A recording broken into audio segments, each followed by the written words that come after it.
Hello అండి. అందరూ ఎలా ఉన్నారు? నేను బాగున్నాను. మీరందరూ కూడా బాగుండాలని మనస్ఫూర్తిగా కోరుకుంటున్నాను. గోంగూర పచ్చడి అయితే ప్రిపేర్ చేశాననమాట. ఎండుమిర్చితోటి గోంగూర పచ్చడి ఏ విధంగా చేసుకోవాలి అని వీడియోలో అయితే ఈరోజు మీకు ఎక్స్ప్లెయిన్ చేస్తాను.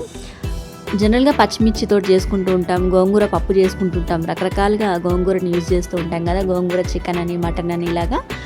ఈరోజు అయితే గోంగూర ఎండుమిర్చి చట్నీ. ఈ చట్నీ అయితే ఒక 3-4 డేస్ ఉంటుందిలేండి, నిల్వ ఉంటుంది, బాగుంటుంది. ఫస్ట్ అయితే ఈ గోంగూరను మొత్తం కూడా నీట్గా ఒలిచిపెట్టుకున్నాను. నేనైతే ఒక 8 కట్టల గోంగూర అయితే తీసుకున్నట్టున్నాను. అంతా ఒలిచే వరకల్లా ఇంత అయింది. శుభ్రంగా ఇప్పుడు ఒలిచిన తర్వాత ఈ ఆకులన్నిటికీ కూడా మట్టి ఉంటుంది కదా వీటి మీద. జనరల్గా ఆకుకూరలకి మట్టి ఉంటుంటుంది, బాగా కడుక్కోవాలి. ఒక 3-4 టైమ్స్ కడిగిన తర్వాత కానీ కూర వండకూడదు కదా. అయితే ఈరోజు నేను కూడా అంతే, మొత్తం ఒలిసిన తర్వాత వాటర్లో వేసి, పెద్ద గిన్నెలో, వెడల్పు గిన్నెలో వేసి వాటర్ ఎక్కువగా పోసి కడగాలన్నమాట ఆకుకూరలు. అట్లయితేనే మట్టి అంతా వెళ్ళిపోతుంది. ఇంకా పెద్ద గిన్నెలో వేసి ఈ విధంగా కడుగుతున్నాను. మొత్తం కడిగి కింద పెట్టేస్తున్నాను. కిచెన్లో మన కిచెన్ ప్లాట్ఫామ్ ఉంటుంది కదా, దాని మీద పెట్టేస్తున్నాను. వాటర్ అంతా వెళ్ళిపోతాయి అన్నట్టుగా ఇలా పెట్టేసుకొని ఈ వాటర్ అంతా కూడా కిందికి పోయేంత వరకు కొద్దిసేపు ఉంచాలి. ఒక జల్లి గిన్నె ఉంటుంది కదా మన దగ్గర, ఇట్లా అడుగున హోల్స్ ఉంటుంది కదా, హోల్స్ ఉండే ఇట్లాంటి ఒక జల్లి గిన్నె తీసుకొని ఆ జల్లు గిన్నెలో పెట్టేసుకోవాలి. నేనైతే జల్లు గిన్నె అంటాను, మరి మీరేమంటారో కామెంట్ చేయండి. ఇలా ఒక బౌల్ ఉంటుంది కదా, కింద హోల్స్ వచ్చింది, ఆ బౌల్లో అయితే వేసేసాను. కొద్దిసేపు అయితే అలాగా పెట్టేశాను పక్కకి, ఆ వాటర్ అన్నీ కిందికి డ్రైన్ అయిపోయేలాగా. ఈలోపు అక్కడ ఆకులు డ్రై అయ్యేంత వరకు ప్రాసెస్, ఇక్కడ వేరే ప్రాసెస్ చేయాలన్నమాట. ఇక్కడ ఎండుమిర్చి అయితే కొన్ని తీసుకున్నాను, గుప్పెడంత ఎండుమిర్చి తీసుకున్నాను, కొన్ని వెల్లుల్లి రెబ్బలు తీసుకున్నాను, కరివేపాకు, పోసు గింజలు అయితే తీసుకున్నాను, కొంచెం జీలకర్ర మెంతుల పొడి అయితే తీసుకున్నాను. ఇది ఆప్షనల్, వేసుకోవాలంటే వేసుకోవచ్చు. కొంచెం అయితే వేస్తానన్నమాట నేను. ఇక్కడ ఉప్పు కూడా తీసుకున్నాను. ఈ ఇంగ్రీడియంట్స్ తోటి మనం ఈరోజు గోంగూర ఎండుమిర్చి చట్నీ ప్రిపేర్ చేస్తున్నాం అన్నమాట. చాలా కమ్మగా, చాలా టేస్టీగా బాగుంటుందండి. ట్రై చేయండి, తొందరగా కూడా అయిపోతుంది, పెద్ద రిస్క్ ఏమి ఉండదు. అయితే ఫస్ట్ ఏం చేయాలంటే ఎండుమిర్చిని ఇప్పుడు మనం ఫ్రై చేసుకోవాలన్నమాట. మనం కారం పొడి వేసుకుంటే ఏ విధంగా ఫ్రై చేస్తామో అలాగే ఎండుమిర్చిని కూడా ఒక గిన్నె పెట్టేసి అందులో ఆయిల్ కూడా ఏం వేయకుండా ఉత్త ఎండుమిరపకాయలు ఇట్లా మనం ఇట్లా మధ్యలో విరవాలన్నమాట. ఎండుమిర్చిని విరిచేసుకోవాలి, చిన్న చిన్న పీసెస్ లాగా చేసుకొని ఇట్లా దోరగా ఫ్రై చేసుకోవాలి. ఎక్కువ మాడనివ్వద్దు. ఎక్కువ మాడింది అనుకోండి మాడిపోయిన వాసన వస్తుంది అనమాట, తినాలంటే టేస్ట్ అనేది బాగా రాదు. ఇట్లా ఫ్రై చేసుకొని ఒక ప్లేట్లోకి తీసుకొని పెట్టుకోవాలి. ఇవన్నీ కూడా కంప్లీట్గా చల్లగా అయ్యేంత వరకు వెయిట్ చేయాలన్నమాట. ఇక్కడ పక్కకు పెట్టేసిన తర్వాత ఇందాక మనం ఫ్రై చేసిన బౌల్ ఉంది కదా, దాంట్లోనే పోపు కోసం అయితే రెడీ చేసుకుంటున్నాను. ఆయిల్ అయితే వేస్తున్నాను. ఒక 4 నూనె పావులంతా వేసానట్టుంది. ఇంకా మన ఇష్టము, మనకి పుంటికూర అంటే గోంగూర ఎంత ఉందో ఆ క్వాంటిటీని బట్టి మనం పోసు కూడా ఇవన్నీ కూడా వేసుకోవాల్సి ఉంటుంది. నేనైతే ఒక 8 కట్టలు తీసుకున్నాను కాబట్టి ఇక్కడ ఒక 4-5 వేసినట్టున్నాను నూనె పావులు. నూనె వేసాను. కొంచెం అందాజ ప్రకారంగా చేసుకోవడమే, కొలతలు అట్లా ఏముండదు. కొంచెం ఆయిల్ కొంచెం ఎక్కువ తక్కువైనా పర్వాలేదులేండి ఈ చట్నీకి. నూనె వేడి కాగానే అందులో పోసు గింజలు, ఎండుమిర్చి, ఇవి వెల్లుల్లి రెబ్బల్ని పొట్టు తీసి వేసుకోవాలన్నమాట. పొట్టు తీసేసి వేసేసుకున్నాను. కరివేపాకు వేసి బాగా ఫ్రై చేసుకోవాలి. కొంచెం అంత ఒక 1/2 టీ స్పూన్ అంతా పసుపు కూడా వేసుకోవాలన్నమాట. ఇలా వేసి కలిపేసి పోసు అయితే రెడీ చేసి పెట్టుకుంటున్నాము.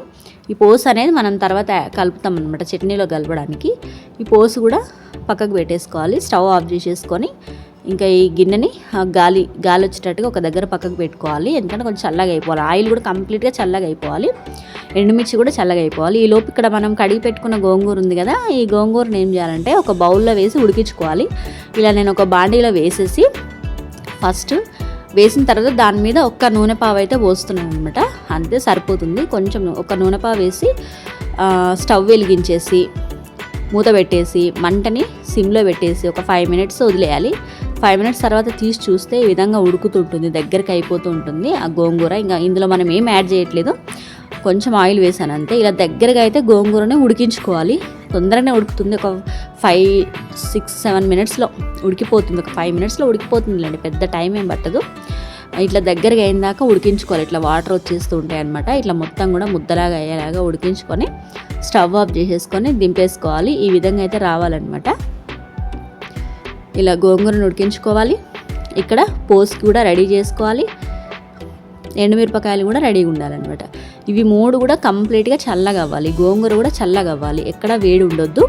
ఇవి చల్లగా అయిపోయిన తర్వాత వీలైతే రోట్లో దంచుకున్నా బాగుంటుంది. రోల్లో వేసుకొని దంచుకుంటే కూడా. నేనైతే రోల్లో ఏం వేయట్లేదు, మిక్సీ పట్టేస్తున్నాను. ఫస్ట్ అయితే ఎండుమిర్చిని గ్రైండ్ చేసుకోవాలి మెత్తగా పొడిలాగా.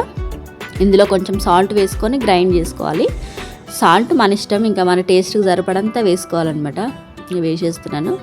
ఇప్పుడు మిక్సీ పట్టేసుకోవాలి. మనం కారం పొడి ఎలా చేసుకుంటాం అట్లా అంత మెత్తగా వస్తే సరిపోతుంది. చూపిస్తాను చూడండి. ఇప్పుడు ఇలా గ్రైండ్ చేసుకోవాలి. ఒకసారి గ్రైండ్ కాలేదు, మళ్ళీ గ్రైండ్ చేస్తున్నాను. ఈ విధంగా కంప్లీట్గా పొడిలాగా అయిపోవాలన్నమాట. ఇందులో మనం ఇందాక ఉడకబెట్టుకున్న గోంగూర ఉంది కదా, అది వేసేసుకోవాలన్నమాట.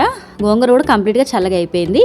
మిక్సీ జార్లో వేసేసుకొని ఎక్కువ మిక్సీ పట్టొద్దు, జస్ట్ ఒక్కటేసారి తిప్పాలన్నమాట అంతే. ఎక్కువ పడితే మరీ పేస్ట్ లాగా అయిపోతుంది. రోల్లో దంచుకుంటే చాలా బాగుంటుందండి. కాకపోతే నా దగ్గర రోకల్ బండ అవైలబుల్గా లేదు. రోల్ ఉంది, రోకల్ బండ స్పాయిల్ అయిపోయింది. ఇంకా అందుకని చెప్పి మిక్సీలోనే వేస్తున్నాను. అయినా కానీ బాగానే వచ్చింది. ఇందులో కొంచెం జీలకర్ర మెంతుల పొడి కూడా వేసేసాను, ఒక 1/2 స్పూన్ అంతా వేసి ఇంకా మిక్సీ పట్టేసాను అనమాట. ఇలాగ పేస్ట్ లాగా అయిపోతుంది. ఒకటేసారి గ్రైండ్ చేయాలి, ఎక్కువ చేస్తే మరీ మెత్తగా అవుతుంది. ఇప్పుడు కంప్లీట్గా చల్లగైన ఆయిల్లోకి ఈ గోంగూర మిశ్రమాన్ని వేసేసి కలిపేసుకోవడమే అంతే. మొత్తం ఇలా కలిపేసుకోవాలి. అందులో ఉన్న పేస్ట్ మొత్తం, గోంగూర పేస్ట్ మొత్తం వేసి కలిపేసుకోవాలి. చాలా ఈజీగా, తొందరగా, సింపుల్గా అయిపోతుంది. చాలా కమ్మగా ఉంటుంది. వేడివేడి అన్నంలో వేసుకొని తింటే ఈ పచ్చడి 4 నుంచి 5 రోజుల వరకు నిలువ అయితే ఉంటుంది నేను చెప్పిన విధంగా చేస్తే. ఇలాగ ఎక్కడ వాటర్ తగలకుండా చేయాలన్నమాట. మిక్సీ జార్లో వేసేటప్పుడు కూడా మిక్సీ జార్లో కూడా వాటర్ లేకుండా, మనం తీసి పెట్టుకున్న డబ్బాలో కూడా వాటర్ లేకుండా, ఎక్కడ వాటర్ లేకుండా నీట్గా చేసుకున్నట్లయితే ఒక 4-5 రోజులు ఉంటుంది. చాలా టేస్టీగా ఉంటుంది. నాకైతే బాగా కుదిరింది చట్నీ. వీలైతే మీరు కూడా ట్రై చేయండి. ట్రై చేసి ఎలా వచ్చింది ఏంటి అనేది కామెంట్ సెక్షన్లో నాతో షేర్ చేసుకోండి. వీడియో ఇంతవరకు చూసినందుకు థ్యాంక్ యూ ఫ్రెండ్స్. వీడియో నచ్చినట్లయితే లైక్ చేయండి, షేర్ చేయండి, కామెంట్ చేయండి. మన ఛానల్ ఎవరైనా కొత్తగా చూస్తున్నట్లయితే సబ్స్క్రైబ్ చేసుకోండి. మరొక మంచి వీడియోతో మళ్ళీ మీ ముందుకు వస్తాను. అంతవరకు ఉంటాను మరి. By by. Thank you for watching.